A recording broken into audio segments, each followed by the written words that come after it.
My name is Jitesh Jaggi, and my topic for today is fair. Jill Hopkins, are you ready? I am ready! Great Club audience, are you ready? Yes! Jitesh, are you ready? Yes. Then in 3, 2, 1, go! When they said you could grow up to become whatever you set your mind to, they didn't mean white.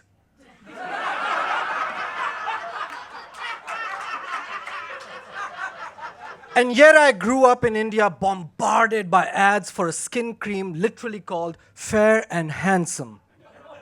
I couldn't wait to get rid of my wheatish for the more fair and thus handsome complexion. The word fair has two definitions: lightness in skin and impartiality in judgment. These, I would learn, are not coincidental, they are linked. Exactly 100 years ago today, a very brown Indian man stands in front of the Supreme Court judge and tries to prove that he is actually white. Bhagat Singh Thind was appealing to save his citizenship, which was revoked 4 days after he was granted it. Denaturalization is as absurd a concept as asking a river tributary to flow backwards after the sea is done using it. Thind came to this country to study and paid for it by working in lumber mills, among other Indians who did similar labor heavy jobs. Their growing numbers in the 1920s had started to get the attention of newspapers, who dubbed this wave of brown immigration as the dusky peril. Want to know the actual number of Indian immigrants in the entire country when this supposed invasion was happening? 8,000. More people attended Burning Man festival last year, yet no newspaper wrote about the musty peril. Councils started forming that would prevent these immigrants from becoming Americans, even as they contributed their blood and sweat to building this country's infrastructure. The most insistent being the Asiatic Exclusion League. Racist organizations used to have honor. They told you right in the name what they were all about. The fuck is a Proud Boy? The first time I heard of the Proud Boys, I thought it was a merry gay gathering in Andersonville. Imagine my shock when I Googled them. It was still a gay gathering, but they were not merry. Mr. Thind hired an Indian lawyer named Pandit, which also happens to be my Instagram handle. Smash that subscribe button.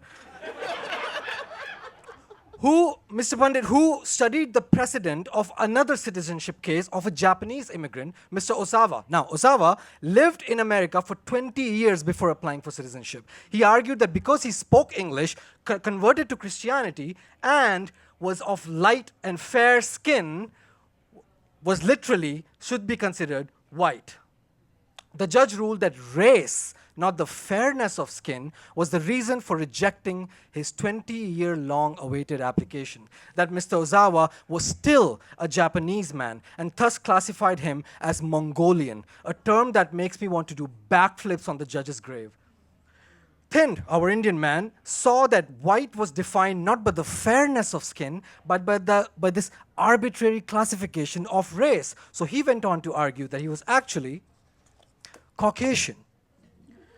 Actual scientific proof was presented, which showed that geographical territory that is known as the Mount Caucasus, where people spoke an ancient Indo-European language, includes North India. The court rejected his appeal, citing that a free white person is determined by common usage of the term and not applied to scientific study, and that Thind's children would retain the clear evidence of their ancestry, meaning the color of their skin. In the Japanese man's case, they said, you look white, but you don't come from where we come from. In the Indian man's case, they said, you might have come from where we come from, but you don't look white. They kept moving the goalpost. So, in 1925, the court not only refused to grant him back his citizenship, but they revoked the citizenship of his lawyer and of every other Indian person retroactively.